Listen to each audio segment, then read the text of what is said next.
Silakan duduk kembali, puji nama Tuhan, haleluya. Selamat pagi, shalom, damai, sejahtera, sukacita buat setiap kita. Terima kasih buat tim Praise and Worship, kita boleh beri tepuk tangan buat mereka yang luar biasa. Terima kasih juga buat tim media yang ada di belakang, kita kasih tepuk tangan juga buat mereka. Well, luar biasa, saya percaya bahwa setiap pertemuan ibadah itu selalu mengandung janji. Bukan cuma hari ini, tapi juga buat masa depan bagi setiap kita. Itu sebabnya tidak pernah kita bosan, tidak pernah kita jenuh untuk kita datang terus-menerus di hadapan Tuhan. Karena memang saya mau katakan sama saudara, dunia ini tidak bisa menjamin orang bergairah terus-menerus. Dunia ini tidak bisa menjamin orang bahagia terus-menerus. Dunia ini tidak bisa menjamin tenang terus-menerus. Dunia ini tidak bisa menjamin orang tuh hidupnya di dalam kegembiraan terus-menerus. Tapi yang saya yakin dan percaya, ikut Tuhan memang tidak mudah, betul ya? Ikut Tuhan memang Tuhan tidak janjikan di sepanjang jalan kita selalu akan bertaburan bunga. Bahkan Tuhan berkata tidak selalu hujan, tidak selalu ada matahari. Tapi Tuhan berjanji bahwa dalam setiap perubahan aku tidak pernah tinggalkan kamu. Dan tahukah saudara bahwa kegembiraan dan sukacita kita itu hanya karena ada Tuhan bersama kita. Saya selalu punya keyakinan dan saya mau bagikan buat saudara. Yang lain boleh meninggalkan Anda, tapi jangan Yesus. Selama ada Yesus, Anda selalu punya kekuatan melewati segala sesuatunya. Tapi orang yang di luar Yesus, dia akan patah hidupnya. Nah, karena itu saudara, 2025, wow, luar biasa ya. Semua beritanya luar biasa. Kejadian di 2025 fantastis gitu saudara. Dan unpredictable, semuanya bisa berubah mendadak. Tapi hari ini saya mau katakan buat saudara, itulah dunia di mana kita tinggal. Tapi kita tinggal tidak sendirian di dunia ini. Ada Tuhan. Dan tahukah saudara bahwa Tuhan itu punya rencana yang luar biasa bagi hidup Anda. Dan Tuhan punya tujuan-tujuan yang dahsyat. Nah, saya mau ajak saudara bahwa di bulan ini kita berbahas mengenai Tuhan yang membebaskan, the God who liberates. Karena kita nggak mungkin bisa merdeka, kita nggak mungkin bisa dibebaskan kalau bukan Tuhan. Makanya Yohanes pada pasal 8 ayat 36 dikatakan apabila anak itu memerdekakan kamu, kamu pun benar-benar merdeka. Dan minggu lalu saya katakan sama saudara, banyak orang yang bilang katanya mereka merdeka. Tapi kenyataannya dalam kehidupan mereka, mereka tidak merdeka.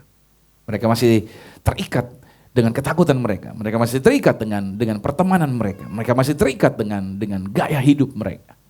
Tapi ketika kita di dalam Tuhan dan menyadari bahwa Yesus bekerja luar biasa di dalam kita, maka sebenarnya kita itu benar-benar merdeka. Meskipun orang ngomongin apapun, kita nggak terganggu. Itu orang merdeka, saudara. Meskipun orang menunjukkan sesuatu, kita tidak terganggu. Itu orang yang merdeka. Nah, Tuhan mau saudara menjadi orang-orang yang diperdekakan. Maka ada pemazmur di dalam hari ini saya mau ajarkan saudara, judul yang saya mau bawakan itu dibebaskan untuk tujuan. Saudara dibebaskan karena tujuan Tuhan ingin bekerja di dalam hidup Anda. Ingat baik, kita nggak bisa membebaskan diri kita. Yang bisa membebaskan diri kita cuma Tuhan. Yesus mati 2000 tahun yang lalu di atas kayu salib, darahnya tercurah, memeteraikan ini bagi saudara dan saya. Ingat, iblis tidak punya hak lagi atas hidup Anda. Namanya materai itu sah jadi milik yang memberikan materai. Nah, yang memberikan materai atas hidup Anda dan saya itu adalah Yesus. Jadi setan tidak punya hak apa-apa lagi buat bisnis saudara. Setan tidak punya hak apa lagi atas kesehatan saudara. Setan tidak punya hak lagi untuk masa depan saudara. Ingat, Tuhan yang sudah menjaminkannya segala sesuatunya. Makanya Anda dan saya sekarang dibebaskan karena tujuan Tuhanlah yang harus digenapi bagi hidup Anda dan saya. Masing-masing kita punya mimpi ya. Kita pernah punya dream mau jadi apa. Tapi tahukah saudara, seringkali kita nggak bahagia. Kita merasa gelisah hidup kita. Kenapa? Bukan karena mimpimu belum tercapai. Tetapi karena engkau belum berjalan di dalam tujuannya Tuhan. Kalau engkau berjalan di dalam tujuan Tuhan, engkau pasti happy terus-menerus. Dan engkau tidak pernah akan mengalami bersedih. Engkau akan selalu gembira dan tidak kesusahan hidupmu. Amin. Pemazmur menulis seperti ini. Mari kita lihat dalam Mazmur 139. Saya mau sama-sama nih kita baca ya, cuma 4 ayat kok. Sama-sama yuk dengan saya. 3, 2, 1, ya. Aku bersyukur kepadamu oleh karena kejadianku dahsyat dan ajaib. Ajaib apa yang kau buat dan jiwaku benar-benar menyadarinya. Tulang-tulangku tidak terlindung bagimu ketika aku dijadikan di tempat tersembunyi dan aku direkam di bagian-bagian bumi yang paling bawah. Matamu melihat selagi aku bakal anak, dan dalam kitabmu semuanya tertulis hari-hari yang akan dibentuk, sebelum ada satupun daripadanya. Dan bagiku, betapa sulitnya pikiranmu ya Allah, betapa besar jumlahnya. Saya akan jelaskan saudara kenapa pemazmur menulis seperti ini. Karena bulan ini kita merenungkan tentang Tuhan yang membebaskan. Maka saudara harus ingat bahwa pembebasan itu bukan sekedar soal kita keluar dari belenggu dosa atau keluar dari tekanan hidup. Tapi Tuhan membebaskan kita untuk kita berjalan di dalam setiap tujuan Tuhan dan rancangan ilahi yang telah Tuhan tetapkan. Dari ayat ini dikatakan sejak semula. Sama-sama katakan sejak semula. Jadi saudara, sebelum kita lahir di dunia ini, Tuhan tuh sudah punya ketetapan. Jadi tujuan Tuhan tuh dibuat di depan, bukan nanti setelah saudara lahir nih. Tahu-tahu Tuhan kasih tahu, tujuan Romi ke sini ya. Sekarang saya siapin kamu ke sini gitu. Enggak. Tujuan itu saudara dibuat sebelum Anda lahir. Saya pernah kasih ilustrasi. Handphone ini pabrikan sebelum ciptakan ini, sebelum dia desain, dia bikin dulu tujuan. Tujuannya gini, saya ingin membuat sebuah device yang bisa dipakai bukan hanya untuk telepon, tetapi bisa untuk melakukan transaksi perbankan, terus bisa untuk foto, menyimpan dokumentasi, terus juga untuk bisa bekerja menggantikan laptop tanpa harus lagi orang bawa laptop yang berat-berat, dan bisa digunakan juga untuk misalkan streaming audio dan lain sebagainya. Nah, pabrikan membuat dulu sebuah tujuan, dan ketika tujuannya sudah dibuat di depan, barulah bendanya dibuat seperti ini. Jadilah iPhone yang saya pegang dengan dimensi yang diperkecil compact, sehingga lebih mudah dalam carry, membawanya, kantongin juga lebih gampang, keluarin juga lebih cepat, dan juga handphone ini didesain dengan sebuah luar biasa dengan semua fitur-fitur yang ada di dalamnya. Dan dengan kemampuan-kemampuan tadi. Nah, kapan sebenarnya tujuan itu bisa kelihatan? Pada saat kapan benda yang pabrikan buat, tujuan dari pabrik buat itu bisa kelihatan? Pada saat kapan? Pada saat benda ini bisa menjalankan fungsinya. Ketika dia menjalankan fungsinya seperti yang tadi disebutkan, maka tujuan itu tampaklah kelihatan. Nah, saudara, kalau saja handphone ini saya pakai sebagai pengganti centong nasi di rumah karena di rumah saya nggak ada centong, kira-kira menurut saudara bisa keambil nggak nasi pakai ini?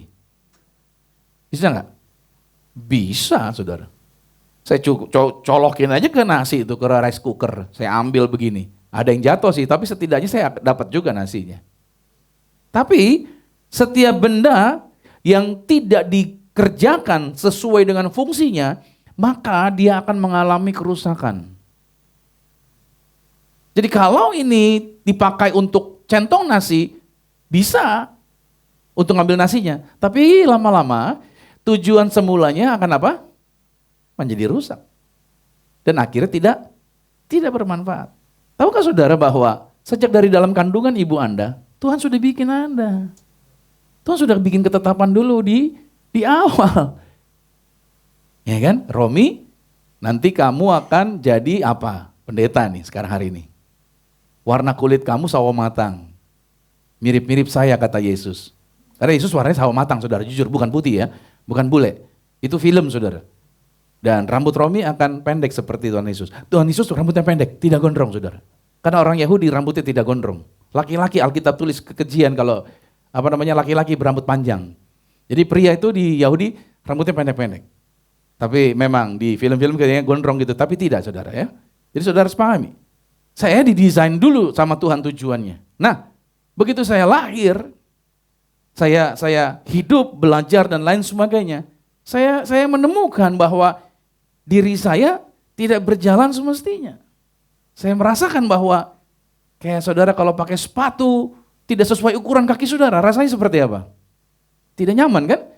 Saudara pakai baju yang terlalu sempit, saudara akan tidak nyaman dalam beraktivitas. Kalau terlalu lebar, saudara seperti layangan atau orang-orangan sawah jadinya. Ya kan? Ada sesuatu yang salah, yang saya harus menemukannya, dan itu butuh waktu saudara dalam perjalanan itu. Dan saya bisa menemukan itu bukan karena saya yang menemukan, tapi karena Tuhan yang menemukan saya. Ketika Tuhan menemukan saya, Tuhan bekerja di dalam saya, mata saya terbuka, dan saya bisa melihat rancangan Tuhan untuk saya dibawa ke dalam jalurnya Tuhan. Begitu saya bekerja sama dengan Tuhan, apa yang terjadi? Saya menjadi efektif. Saya bisa melakukan berbagai hal dengan luar biasa. Dan ketika saya mau mengikuti tujuan Tuhan tadi, disinilah tujuan Tuhan baru kelihatan. Ketika saya mau bergerak di dalam caranya Tuhan. Kursi ini saudara didesain oleh pabrikan untuk menampung beban. Ya. Kapan tujuan pabrikan ini terbukti? Kapan terbukti bahwa kursi ini didesain untuk menampung beban dan dia kuat dengan berat kilogram yang sudah dirancangkan oleh pabrik? Pada saat kapan tujuan ini terlaksana? Pada saat ada orang yang duduk dia. Pada waktu kursi ini menampung beban, ya, dia harus menampung beban yang duduk di atas dia, barulah terbukti bahwa kursi ini dia bergerak sesuai dengan tujuan dia didesain. Saudara, Tuhan desain Anda untuk Anda juga bisa kuat berhadapan dengan tantangan, masalah, dan pergumulan. Kapan saudara akan terbukti bahwa sesuai dengan ciptaan yang Tuhan sediakan? Pada waktu saudara mau untuk menerima beban. Untuk pada waktu ada orang yang bikin Anda susah. Ada waktu ada pasangan Anda yang bikin Anda stres, tapi Anda nampung terus gitu saudara. Haleluya. Amin. Pada waktu saudara bisnis, rekan bisnis Anda, culas Anda. Ya, haleluya, puji Tuhan. Di situ terbukti Anda didesain untuk ini. Amin. Anda diciptakan dengan tujuan. Amin. Dan tujuan itu diciptakan sebelum apa? Sebelum Anda lahir ke bumi ini. Hebat. Makanya Pemazmur ayat yang terakhir, 17. Yuk coba dibaca kencang. 3, 2, 1. Dan bagiku, iya, sulitnya pikiran Tuhan. Betapa besar jumlahnya. Sulit banget ya. Tuhan bikin desain seperti ini. Tuhan bikin rancangan yang begitu luar biasanya. Itu sebabnya saudara kasih tahu sama saudara. Tuhan punya rancangan-rancangan yang luar biasa. Saudara mungkin lahir ke bumi, saya nggak tahu bapak saya siapa, saya nggak tahu mama saya siapa. Saya nggak tahu saya dari keluarga seperti apa. Tapi hari ini saya mau katakan buat saudara. Saudara dikenal sama Tuhan. Pernah baca kitab Perjanjian Lama? Oke. Menurut saudara di Perjanjian Lama, bahan apa yang paling membosankan kalau saudara baca? Ayo. Di ayat seperti apa kalau saudara baca, itu membuat saudara yang susah tidur jadi cepat tidur? Baca, ayat apa tuh? Nah, baca tentang apa? Keturunan. Ya, di bilangan keturunan-keturunan. Di Tawarikh juga ada keturunan-keturunan. Si Anu melahirkan Anu melahirkan lagi si Anu gitu kan. Terus Anu melahirkan lagi si Anu. Saudara baca itu, coba baca deh. Kenal nggak nama-nama itu? Enggak. Kita kan ujian nih ya, sekolah, pernah ya. Begitu diumumkan nama-nama yang lulus terus ditempel di tembok tulis nama. Kira-kira kita ngelihatnya gimana? Sambil ngelihat yang kita cari nama siapa? Nama kita, sama nama siapa lagi? Ya, nama teman. Berarti nama teman, nama itu saudara kenal atau tidak kenal? Oke, berarti nama yang kenal, dia lulus loh, dia lulus gitu. Betul ya? Kita kenal nama-nama itu, kita notice gitu. Tapi yang nggak dikenal, kira-kira gimana? Skip lah. Kita hanya mencari nama-nama yang kita kenal, termasuk nama kita. Bayangin, nama yang nggak kita kenal, kita skip. Tapi di Alkitab, semua nama ditulis. You know why? Karena semua nama di mata Tuhan penting. Berarti nama Anda penting. Paham nggak? Mau namamu Jono, Sujono, Mulyono. Ya saudara, ya kan? Itu nama kayaknya nggak ini banget gitu kan, nggak kreatif banget gitu ya kan? Tapi saudara dikenal namamu itu. Makanya kalau saudara baca keturunan-keturunan di bilangan, di Tawarikh, di Alkitab Perjanjian Lama, bersyukur saudara baca, jangan tidur. Kenapa? Karena semua nama dikenal sama Tuhan. Termasuk namamu. Bahkan latar belakangmu itu tidak menjadi masalah. Walaupun kau lahir dari latar keluarga yang tidak jelas. Mungkin namamu labelnya, ya kan, Jono, si borong-borong, gitu misalkan gitu saudara. Ya kan? Saudara tetap itu dikenal sama Tuhan. Jadi itu ajaibnya. Berarti Anda harus pahami dari Mazmur 139 ayat 14 sampai 17. Ini menyingkapkan bahwa sejak awal Tuhan telah menjalin tujuannya ke dalam setiap keberadaan kita. Berarti saudara, hari ini dengar baik. Tuhan yang telah menetapkan Anda untuk lahir di dunia ini. Tuhan yang menetapkan Anda lahir di keluarga yang Anda berada hari ini. Walaupun mungkin Anda merasa, saya sebatang kara pendeta. Tidak, engkau tidak pernah sebatang kara. Ada Tuhan yang bersama-sama dengan engkau. Tuhan telah mendesain engkau sejak awal. Tapi saya menjumpai banyak orang yang hidupnya tanpa arah. Mereka kehilangan arah, merasa dirinya gak berharga. Dan tanpa sadar mereka hidupnya ditentukan oleh apa kata orang di kiri kanannya. Hari ini kita bertobat, kita dibebaskan oleh Tuhan.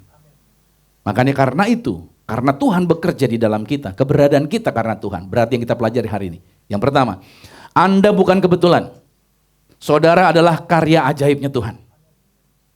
Setiap kali bercermin, saudara harus ngomong sama cermin, kamu tuh hebat. Ya kan? Setiap kali bercermin, Romi, kamu luar biasa. Sekarang Anda, setiap kali bercermin, bilang sama nama Anda, kamu luar biasa. Karena kamu diciptakan Tuhan, tidak kebetulan. Karena kamu adalah karya ajaibnya Tuhan. Amin dulu nih. Saudara karya ajaibnya Tuhan. Orang yang bilang kayaknya penampakan Anda lucu, jalan Anda mungkin lucu, kata orang. Tapi kata Tuhan, kamu ajaib. Kamu karyanya Tuhan. Mazmur 139 ayat 14-nya, aku bersyukur kata pemazmur kepadamu. Oleh karena kejadianku dahsyat dan ajaib. Ayo bilang, kejadianku dahsyat dan ajaib. Ya. Berarti saudara lahir di bumi ini karena disengaja oleh Tuhan. Gak ada yang namanya anak haram. Gak ada. Gak mungkin benih pria bisa membuahi sel telur wanita tanpa Tuhan izinkan. Karena begitu engkau ada di dalam rahim ibumu, itu langsung dirajut sama Tuhan. Dengan format yang ada hari ini. Saudara lihat ibu jari saudara lihat sidik jari saudara. Miliaran orang di muka bumi yang udah mati, terus sampai sekarang. Ada yang sama sidik jarinya? Itu hebatnya Tuhan ya. Gak ada yang sama saudara sidik jarinya. Siapa yang bikin begitu? Tuhanlah. Tuhan yang menenun, merajutnya. Dan itu luar biasanya Tuhan. Berarti Tuhan itu bisa melihat kita. Tuhan melihat Anda semua, Anda berharga. Bahkan sebelum Anda bikin karya, apapun yang bisa dihargai orang, Anda sudah berharga di mata Tuhan. Jadi jangan jadi orang yang berpikir, saya harus do something agar orang bisa menghargai saya. Saya harus punya sesuatu agar orang bisa lihat saya. Itu artinya kita berusaha mencari validasi dari orang-orang lain. Saya harus kaya, saya harus berpenampilan seperti ini, saya harus buat sesuatu ini dulu. No. Anda gak harus jadi seperti orang lain, saudara. Saya dulu berpikir saya harus putih ya, kayak Michael Jackson dibikin putih ya. Hidungnya dibikin mancung lagi lancip kayak Michael Jackson. Terus mulai gayanya, ya kan. Lagu-lagunya Michael Jackson seperti itu. Saya pikir saya bisa lebih baik, rambut saya digondrongin lebih panjang dan lebih lurus dan lain sebagainya. Tapi ternyata saudara, Tuhan desain dengan rambut yang tidak lurus, Tuhan desain dengan warna kulit seperti ini, Tuhan desain dengan bentuk tubuh yang seperti hari ini, karena memang Tuhan punya rencana dan tujuan yang unik buat diri saya. Dan saya bisa berterima kasih, thank you Jesus, dengan tubuh saya seperti ini, saya luar biasa bisa beraktivitas dengan dahsyat. Saudara harus bersyukur dengan tubuh yang ada pada Anda, amin. Saudara harus mengucap syukur dengan apa yang Tuhan sudah ciptakan pada diri saudara, amin. Kita nggak perlu harus berusaha membandingkan diri kita. Dalam bahasa Ibrani-nya, ojo dibanding-banding kayak. Nah itu dia. Jadi saudara harus pahami kita diciptakan dengan ciptaan yang unik Tuhan sediakan. Yeremia pada pasal yang pertama pada ayat yang kelima dikatakan, sebelum aku membentuk engkau, kata Nabi begini, dalam rahim ibumu, sebelum lu saudara. Aku telah mengenal engkau. Dan sebelum engkau keluar dari kandungan ibumu, aku telah menguduskan engkau. Bayangin saudara, sebelum keluar saudara sudah dikuduskan, jadi gak ada anak haram saudara. Aku telah menetapkan engkau menjadi nabi bagi bangsa-bangsa. Efesus 2 pada ayat 10, karena kita ini buatan Tuhan, bukan buatan dunia. Kita diciptakan dalam Kristus Yesus untuk, itu dia, melakukan pekerjaan baik yang kita cari. Bukan, tapi itu sudah dipersiapkan oleh Tuhan sebelumnya. Anda akan ada di area sekarang ini. Dan Tuhan mau supaya kita hidup di dalam trackingnya Tuhan. Engkau akan bahagia pada waktu engkau jalan di dalam tujuannya Tuhan. Engkau akan merdeka ketika engkau berjalan di dalam kehendaknya Tuhan. Banyak orang tidak berjalan di dalam kehendaknya Tuhan. Mereka Kristen, mungkin mereka ada di dalam pelayanan, tapi mereka tidak berjalan dengan benar di dalam kehendaknya Tuhan. Itu sebabnya mereka tidak happy hidup mereka. Karena mereka tidak berjalan di dalam kehendak Tuhan. Nanti di akhir khotbah saya katakan bahwa saudara, bahwa ikut Tuhan bukan berarti mudah-mudah saja hidup ini. Bahkan sulit, banyak tantangan. Tapi pada waktu kita berjalan bersama dengan Tuhan, kita bisa menemukan arti kehidupan yang sesungguhnya. Yang kedua saudara, kita pelajari. Jadi hari ini, yang pertama, Anda bukan kebetulan, Anda adalah karya ajaib. Yang kedua, Tuhan sudah menenun tujuannya di dalam hidup Anda, sudah sejak dari awal.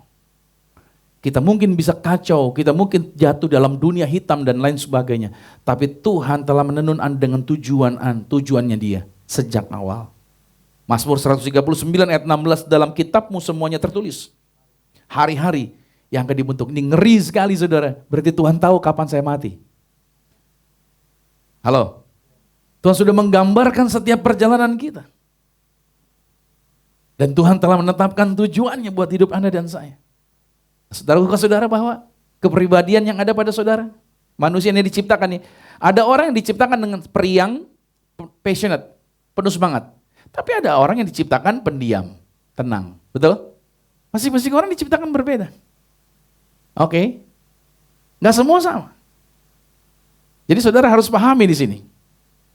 Bahkan ada orang yang diciptakan, misalkan saya untuk berlari gitu ya. Saya senang lari yang panjang gitu saudara. Senang. Jarak jauh gitu, endurance gitu. Itu lebih menyenangkan. Tapi kalau sudah lari cepat bisa nggak? Bisa. Tapi tahu nggak saudara bahwa setiap otot-otot kita itu ada nadi yang berdenyut. Orang yang suka lari cepat itu berarti nadi denyutnya lebih cepat. Orang yang berdenyut lambat itu berarti dia sukanya bukan lari cepat tapi jalan panjang. Dua-duanya bisa dilakukan nggak? Bisa. Tapi dia tidak akan nyaman. Ketika seorang yang biasa lari cepat, Ben Johnson dulu ya, pelari cepat itu, 400 meter selesai, dia disuruh lari jarak jauh, triathlon begitu, atau yang jarak panjang, pingsan dia. Dia nggak kuat, dia kepanasan.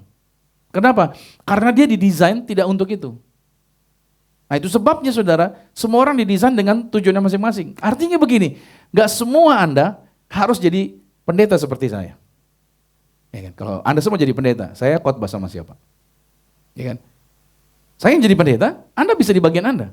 Anda seorang musisi, saya tidak bisa seperti mereka. Saya coba-coba duduk di drum situ, saya coba pukul drumnya, itu fals semua entah keluarnya. Ya kan? Meskipun saya copy cara pemain drumnya bermain, tapi saya belum tentu mengeluarkan audio yang sama seperti dia. Semua alat musik ini, masing-masing kita didesain dengan apa? Dengan tujuannya Tuhan. Kita ada di tempat kita masing-masing.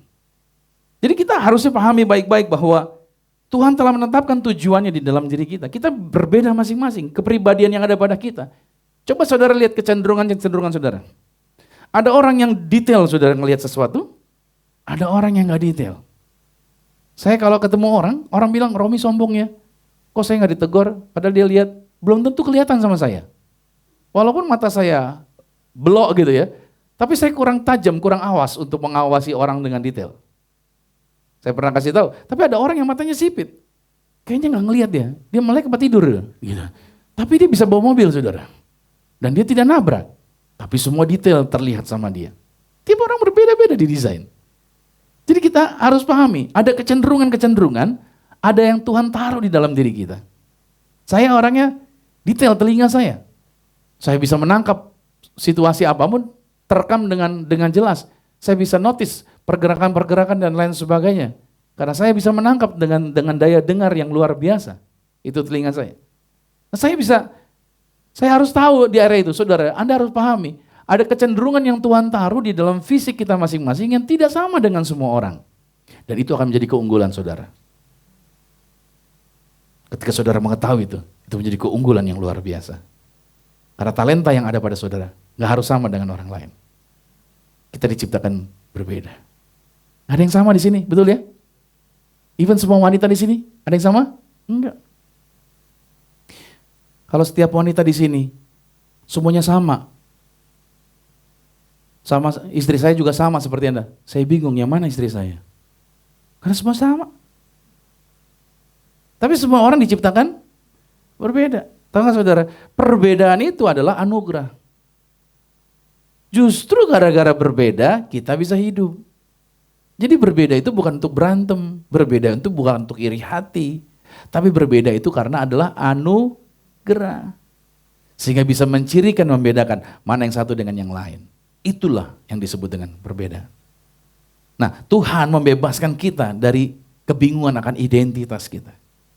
Tujuan agar apa? Agar kita bisa menemukan dan kita bisa berjalan di dalam rancangan Tuhan. Saya selalu berdoa buat saudara. Biarkan Tuhan menjangkau Anda untuk Anda bergerak di dalam pusat kehendaknya Tuhan. Kilat itu saudara, suka nyamber kan? Tapi ada penelitian dan menunjukkan, kilat sebenarnya tidak terjadi di langit, tapi terjadi di bumi. Karena dia tidak turun, kalau tidak ada unsur negatif di bumi yang menarik dia turun ke bawah. Berarti kilat bukan terjadi di langit, tapi terjadinya di bumi.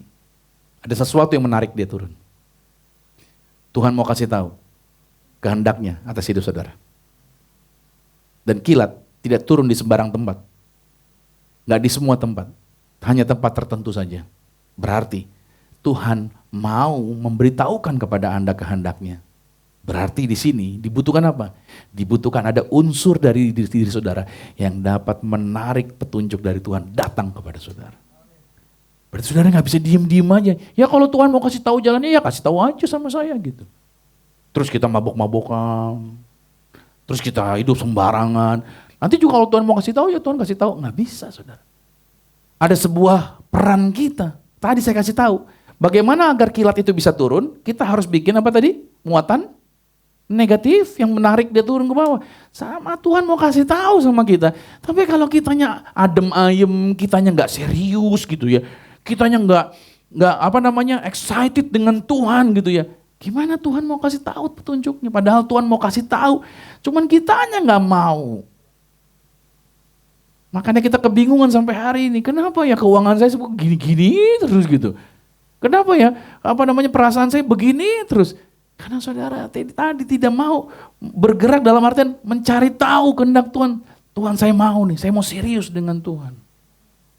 Ayo saudara, 2025 kita harus serius dengan Tuhan. Amin.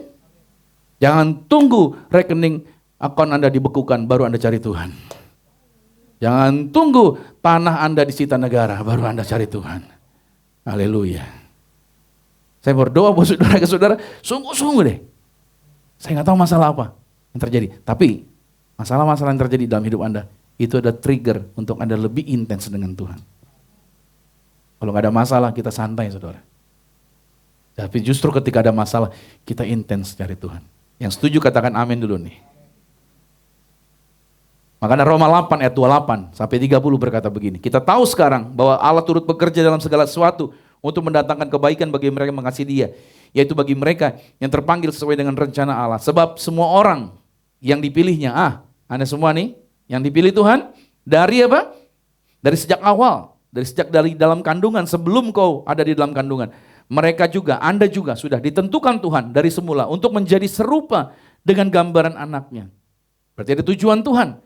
Tuhan mau bawa Anda ke dalam keserupaan dengan Tuhan. Supaya apa? Supaya dia anaknya menjadi yang sulung di antara banyak saudara. Dan mereka yang ditentukannya dari semula. Mereka itu juga dipanggilnya. Dan mereka yang dipanggilnya, mereka itu juga dibenarkannya. Dan mereka yang dibenarkannya, mereka itu juga akan apa? Itu dia. Iblis takut sekali dengan sistem yang Tuhan sudah atur ini. Itu sebabnya kenapa saudara dibikin kepahitan.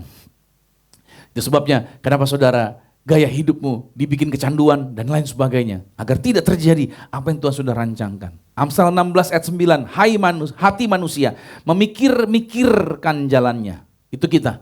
Tetapi Tuhanlah yang menentukan apa? Arah tujuan langkah-langkah kita. Saudara, jangan kebingungan kalau hari-hari ini kau kebingungan. Karena kau memikirkan terus apa yang kau mau buat. Tapi hari ini kita cari tahu kebebasan yang Tuhan buat atas kita untuk kita dibawa ke dalam arah langkahnya Tuhan. Pelajaran yang terakhir yang ketiga, Allah memberikan Anda pilihan. Ingat, hidup ini Anda bukan robot. Anda punya pilihan untuk menentukan dan menjalani tujuan Tuhan. Tadi di awal saya katakan, banyak orang membiarkan dirinya diatur oleh kata orang. Didikte oleh media sosial. Dikendalikan oleh apa yang dunia buat dan lain sebagainya. Sekarang trennya begini, kita harus ikutin trennya dunia nih dan lain sebagainya. Saya kasih tulisan ini, jika kamu membiarkan nasib mendikte kamu, maka kamu akan membuat banyak keputusan salah. Kalau saudara datang ke dukun dan saudara tahu masa depan Anda, berarti Anda sedang memberikan hidup Anda didikte oleh nasib Anda. Kalau Anda baca majalah, apa kata bintang dan Anda ikuti di situ, berarti Anda didikte oleh dunia ini. Ketika saudara membiarkan, karena saudara berkata, saya sionya monyet, cocoknya sama kambing, maka saya cari yang kambing. Kalau nggak ketemu kambing, ontak deh sekalian nggak apa-apa deh gitu kan. Saya cuma mau katakan saudara, kalau saudara membiarkan diri saudara dikendalikan oleh atau didikte oleh nasib, aturan-aturan yang tadi dunia katakan, akhirnya saya kasih tulisan ini, keputusanmu tidak menjadi keputusan tepat, keputusanmu menjadi keputusan yang salah. Kau berpikir, oh saya jangan keluar hari ini karena hari ini tidak baik. Kata siapa? Kata bintang. Jadi keputusan Anda padahal hari ini saudara akan menemukan proyek, ada tanda tangan, saudara akan dipercayakan proyek besar. Gara-gara Anda percaya kepada bintang, Anda didikte sama bintang, akhirnya Anda punya keputusan salah. Berapa banyak orang Kristen yang masih model seperti ini? Halo? Kita mesti cari hari baik, Pak. Semua hari baik, Keles. Gak ada hari yang gak baik, semua baik. Amin. Makanya kita ibadah kan bukan cuma hari Minggu, every day. Tiap hari saudara bangun pagi, Zion Church sudah menyediakan ibadah buat saudara, betul gak? Hari Senin ada, Selasa ada, sampai Jumat, Sabtunya ada lagi, Minggunya ketemu lagi di sini.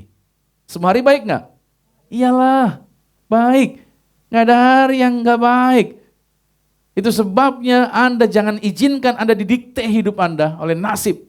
Orang dunia bergerak berdasarkan nasib. Ya udah nasibnya kali ya jeng, makanya dia begini gitu. Ya nasib gitu. Kuatin ya, ini ujian gitu. Ini cobaan dari sensor.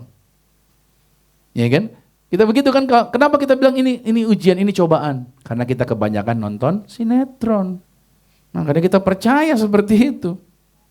Nah saudara harus ingat nih, hidup ini bukan ditentukan oleh nasib. Saya garis bawahi, hidup tidak ditentukan oleh nasib. Tapi hidup kita ditentukan oleh respon kita akan kehendak Tuhan. Ketika saudara meresponi kehendak Tuhan, hidupmu akan bahagia. Tuhan memang maha kuasa, tapi Tuhan tidak memaksakan kehendaknya sama saudara. Itu keputusan di tangan saudara. Dia memberikan kita pilihan bebas. Dia kita memberikan pilihan bebas. Tuhan kasih tahu, gelap dan terang tidak dapat bersatu. Tapi engkau milihnya yang gelap. Bagaimana? Janganlah jadi pasangan yang tidak seimbang, tapi kau memilih pasangan yang tidak seiman. Akhirnya hidupmu kacau. Itu tadi, Tuhan kasih petunjuknya. Ayo mau ikut gak dalam kehendak yang saya mau kasih tahu? Tapi kalau engkau tidak mau, akhirnya keputusanmu jadi apa? Apa tadi? Salah. Kadang kau ngobrol di komunitas teman-teman nongkrong, kayaknya lu cocok kayaknya sama dia, cocok deh. Udah lu jalan aja sama dia, lu merit sama dia, tapi gak seiman. Gak apa-apa, jalanin, karena lu dicocok. Kita lebih percaya kata orang yang tidak seiman, yang tidak percaya Tuhan, mereka juga gak jelas imannya apa, ngasih pendapat sama kita, and then kita mulai ikut-ikutan sama dia. Dan kita mengikuti sarannya dia. Akhirnya apa? Keputusannya jadi apa? Salah. Nanti kalau udah salah, baru cari pendeta. Pendeta, kenapa hidup saya begini? Pendeta ketiban pulungnya aja, gitu loh saudara. Seneng lu lupain pendeta gitu kan. Susah lu cari pendeta. Kan banyak orang begitu. Biasa, ya enggak? Begitu doa dijawab, lupa, say goodbye, bye-bye Pak Pendeta. Nanti begitu kayak kolaps, bangkrut gitu, cari lagi pendeta. Pendeta tolong doakan saya, aduh usaha saya terganggu, aduh. Seringkali terjadi seperti itu. Nah, tujuan Tuhan digenapi pada saat saudara meresponi panggilan Tuhan. Membiarkan hidup mengalir begitu saja. Banyak orang begini, ya saya jalani hidup saya jelas seperti apa yang Tuhan, ya apa yang terjadi, saya percaya ada pekerjaan Tuhan di dalamnya. Saudara tahu lagu itu enggak? Que sera, whatever will be, will be. Itu lagu enggak rohani sebenarnya. Karena hidupnya mengalir ke kiri, ke kanan, kisera-sera. Tuhan tidak menciptakan Anda seperti itu. Tuhan menciptakan Anda dengan tujuan yang mantap, saudara. Saya bahagia di bagian ini. Saya tahu hidup ini tidak mudah. Ulangan 30 ayat 19 Tuhan kasih pilihan. Dikatanya begini, aku memanggil langit dan bumi menjadi saksi terhadap kamu pada hari ini. Kepadamu kuperhadapkan kehidupan dan kematian, berkat dan kutuk. Lihat, ada pilihan ya. Terus sama-sama katakan yang kuning nih. Pilihlah apa? Pilih kehidupan kata Tuhan. Tapi kamu yang milih ya, saya kasih petunjuknya kata Tuhan. Supaya engkau hidup, baik engkau maupun keturunanmu. Bilang gini, jangan korupsi. Tapi pilihan sama kamu. Mau kamu jujur atau mau korupsi. Tetap jadi suami yang setia, tetap jadi istri yang setia. Tapi pilihan sama kamu. Kamu mau selingkuh atau enggak, itu pilihan sama kamu. Tapi ketika kamu memilih yang benar, maka engkau akan memiliki kehidupan. 2 Petrus 3:9, Tuhan tidak lalai menepati janjinya, sekalipun ada orang yang menganggapnya sebagai kelalaian, tapi ia sabar terhadap kamu karena ia menghendaki supaya jangan ada yang binasa. Melainkan supaya semua orang bertobat, berbalik dan bertobat. Yang paling terakhir saudara, tadi terakhir ya, sekarang paling terakhir. Hidup dalam tujuan Tuhan adalah bentuk kemerdekaan sejati. Kalau sudah dimerdekakan oleh anak, kamu benar-benar merdeka. Berarti kebebasan dalam Kristus bukan berarti kita hidup suka-suka. Memang ada lagunya, suka-sukamu Tuhan, suka-sukaku Tuhan. Dan ganti lagunya ya, diplesetin. Suka-sukaku Tuhan. Enggak. Anda dimerdekakan bukan sembarangan. Bukan mabok-mabokan sembarangan, minum sembarangan, ngerokok sembarangan, buat omong-omong dan lain sembarangan dan lain sebagainya. Enggak. Banyak orang merdeka secara fisik, tapi mereka terikat secara batin. Mereka nggak tahu untuk apa mereka hidup. Nah, coba tanya dulu deh, kamu hidup untuk apa? Satu hal saya mau kasih tahu sama saudara. Allah menciptakan kita adalah untuk dibebaskan hidup sepenuhnya dalam kehendak Tuhan. Ingat ya, hari ini itu tidak akan saudara dapati lagi hari ini. Nggak ada yang bisa diulang, setiap hari itu nggak bisa diulang. Jadi kalau udah lewat, udah. Maksudnya bagaimana? Maksud saya adalah, jadikan hari ini jadi hari yang bermanfaat bagi hidup Anda. Setiap hari yang Anda jalani itu nggak bisa diulang lagi, saudara. Karena waktu itu bergerak linear. Jadi kalau saudara sudah dapat kesempatannya, Anda nggak ambil, ya udah. Yang saya mau katakan sama saudara, kalau hari ini saudara mau ngambil waktu untuk jadikan hari ini menjadi hari yang sangat bermanfaat, itu akan menjadi bahagia bagi hidup Anda. Jangan sampai saudara menyesali waktu yang sudah dilewati. Ingat, setiap hari gunakan waktu itu untuk bermanfaat. Galatia 5 ayat 1, supaya kita sungguh-sungguh merdeka. Kristus telah memerdekakan kita. Karena itu berdirilah teguh dan jangan mau lagi dikenakan kuk perhambaan. Matius 7:13-14 dikatakan, masuklah melalui pintu yang sesak itu, karena lebarlah pintu dan luaslah jalan yang menuju kepada kebinasaan. Dan banyak orang yang memilih masuk jalan yang lebar. Karena sesaklah pintu dan sempitlah jalan menuju kepada kehidupan. Dan sedikit orang yang mendapati. Ikut Tuhan jalannya sempit. Ikut Tuhan kata Tuhan gak aman, gak mudah. Ikut Tuhan tantangannya banyak. Kalau kita ikut Tuhan pengen hidupnya lebar jalannya, santai dan aman-aman aja, saya katakan justru itu masuk ke lubang neraka. Tapi ikut Tuhan memang kan menghadapi tekanan. Tapi saudara, ketika kau masuk jalan yang sempit itu, justru jalan yang sempit, jalan yang penuh tantangan, tapi berharap sama Tuhan, engkau bisa menemukan kehidupan yang sesungguhnya. Di jalan sempit itulah engkau mulai belajar untuk taat sama kehendaknya Tuhan. Di jalan yang sempit itulah engkau mulai belajar untuk bergantung sama Tuhan. Di jalan yang sempit itulah engkau bisa melihat kuasa Tuhan bekerja atas hidup Anda. Saudara, Anda diciptakan bukan karena kesalahan. Anda diciptakan bukan karena kebetulan. Saudara tidak tertinggal. Anda tidak kekurangan dalam melakukan kehendak Tuhan. Karena rancangan Tuhan telah disediakan bagi hidup Anda. Yang perlu kita lakukan, yuk kita serius dengan Tuhan. Kita gak mau biasa-biasa dengan Tuhan. Kita mau bergairah dengan Tuhan. Amin. Jangan biarkan kau hidup tanpa arah, tanpa tujuan. Tapi hiduplah dalam kemuliaan-kemuliaan tujuannya Tuhan. Saya kasih tulisan terakhir ini, Tuhan yang membentuk Anda, ingin menuntun Anda. Jangan biarkan dunia ini mendefinisikan siapa Anda. Ketika Tuhan sudah menuliskan ceritamu sejak semula, jangan izinkan yang lain menulis cerita atas hidup Anda. Amin. Jangan biarkan yang lain menulis cerita. Mereka boleh bicara, istilahnya sekarang omon-omon, silakan. Tapi kehidupan kita tidak tergantung omon-omonnya mereka. Amin. Kehidupan kita bergantung sama cerita yang Tuhan telah tulis bagi hidup Anda dan saya. Amin. Nah, saya berdoa saudara panjang umur diberkati. So closing statement hari ini adalah, mari kita bersyukur. Karena hidup kita bukan kebetulan. Mari kita berhenti membiarkan nasib, trauma, atau standar dunia mengatur-ngatur kehidupan kita. Dan mari kita izinkan Tuhan memimpin kita untuk menemukan dan berjalan di dalam tujuannya Tuhan. Siapa yang bersemangat hari ini? Saya selalu bersemangat ketemu dengan Tuhan. Karena saya tahu Tuhan saya ajaib. Karena saya tahu saya diciptakan ajaib oleh Tuhan. Yuk kita katakan walaupun